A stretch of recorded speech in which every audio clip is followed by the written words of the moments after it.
팔레스타인 난민촌에 미사일을 퍼붓는 이스라엘. 팔레스타인 기원은 블레셋, 즉 고대 이집트 북동쪽 지역 땅에 거주했던 에게 사람들을 칭했던 단어. 이후 로마인들이 유대인 반란을 진압한 후 그 지역의 이름을 팔레스티나로 부르기 시작했다. 젖과 꿀이 흐르지도 않는 예루살렘을 왜 유대인들은 수천 년간 동경하였나? 국토의 절반이 사막이며 중앙산지의 거의 대부분은 황량한 바위와 유대 광야가 차지하는 곳이 가나안 땅이다. 선민 사상에 따른 유대인 사상은 기본적으로 절대자 야훼와의 계약 관계에 근거한다. 특히 러션 필그럼과 나치 유대인 학살에 대응하여 시오니즘이 지지를 획득한다. 여기서 젖과 꿀이 의미하는 경제사적 의미는 크다. 세계 최초 해양무역국가 페니키아, 군사대국 바빌론 제국, 영원한 무역 경쟁 관계인 그리스, 이집트 제국과의 무역 그리고 예멘을 통한 인도와의 중개무역 등은 모두 팔레스타인을 경유하고 있었다. 로마 입장에서도 팔레스타인들의 독립을 인정하면서 지중해 무역권을 완성할 수는 없었다. 기원전부터 중개 무역 중심지로 성장한 팔레스타인은 결국 종교 집합지로 성장한 것이다. 마사다 항전 이후 유대인 추방이 본격화된다. 그들은 그렇게 잊혀져 갔다. 1차 세계대전이 일어나면서 오스만 투르크가 독일 편에서 참전하자 영국 입장에서도 중동 석유 시장을 장악하기 위해서는 팔레스타인 문제를 해결해야 한다. 영국은 오스만 제국 식민지인 아랍인들에게 독립을 약속하는 후세인 맥마흔 선언을, 프랑스와는 오스만 지배하에 중동을 나눠먹는 사이크스-피코 협정을 체결하고, 영국을 도운 유대인에게는 유대국가 건설을 돕겠다는 벨푸어 선언을 한다. 1909년 4월 11일 고대 무역항 야파에 최초로 유대인 12가족 66명이 도착한다. 토착 아랍인들의 반대로 유대인들이 이주한 곳은 봄의 언덕이라 불리우는 텔아비브는 허허벌판 사막이었다. 1차 세계대전 후 영국의 위임 통치령이 된 팔레스타인에는 많은 유대인 이주민들이 대폭 늘어났다.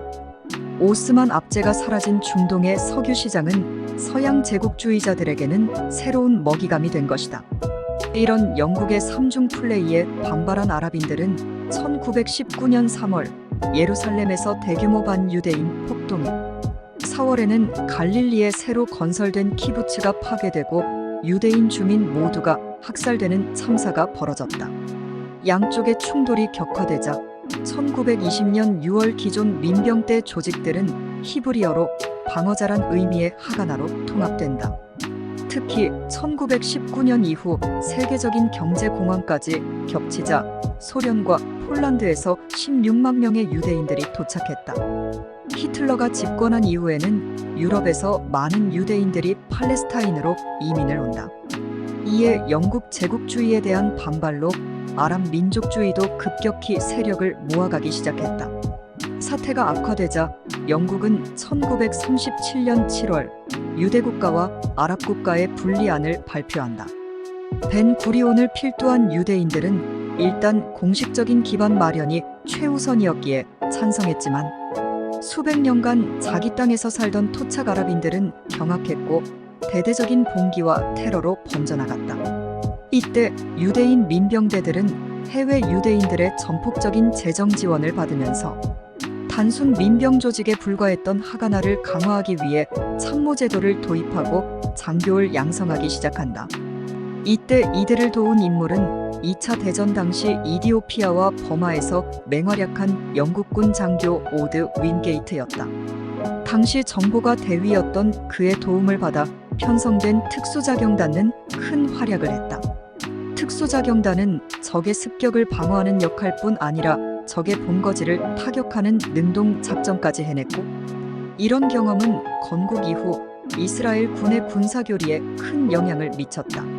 하지만 대독전선 강화 차원에서 아랍인의 협력이 필요하게 된 영국은 1939년부터 유대인들의 팔레스타인 이민을 제한하기 시작한다. 이렇게 되자 유대인 정착촌에서는 하가나 외에도 이르군, 레이 등 군사 테러 조직이 생겨났다. 이르구는 히브리어로 국가 군사 조직이란 의미로 1931년부터 아랍인을 상대로 군사작전을 펼쳤다. 레이는 이스라엘의 자유를 위해 싸우는 전사들을 뜻하는 말로 유대인 시온주의 무장저항 단체로 주적은 영국이었다. 이스라엘의 역대 수상 중 2대 수상 모세 샤레트, 3대 수상 레비 에시콜, 5대 수상 이츠하크 라빈, 8대 수상 시몬 페레스, 11대 수상 아리엘 샤론이 하가나 출신이다. 6대 수상 머나엄 비기는 이르군 지도자로서 킹 데이비드 호텔 폭탄 테러를 지휘했으며 2차 대전이 터지자 팔레스타인 유대인들은 1941년 특수자경단 출신을 중심으로 팔마우라는 6개 중대 규모의 전투부대를 편성했다. 다양과 이츠하크 라빈, 훗날의 이스라엘군 참모총장 바레브와 엘라자르가 이 부대의 핵심 장교였다. 1941년 비시 프랑스가 통제하던 시리아를 제압하기 위해 팔마우는 영국군과 함께 공동 군사작전을 수행한다. 이때 훗날 중동전 최고의 명장으로 유명해진 모세 다얀이 비시 프랑스 군 저격수의 총알을 맞고 한쪽 눈을 잃게 되었다. 또 하나는 3,650명으로 구성된 유대인 여단이 영국군 소속으로 이탈리아 전선에 참전했다. 이 여단은 대부분의 장교가 유대인이어서 훗날 팔마후와 함께 이스라엘 군의 양대 지주가 되었다. 그들이 사용했던 군기가 지금의 이스라엘 국기가 되었다. 이들 중 대표적인 인물은 1967년 6.1 전쟁 당시 시나이에서의 대승을 이끌었던 이즈리얼 탈 소장이었다.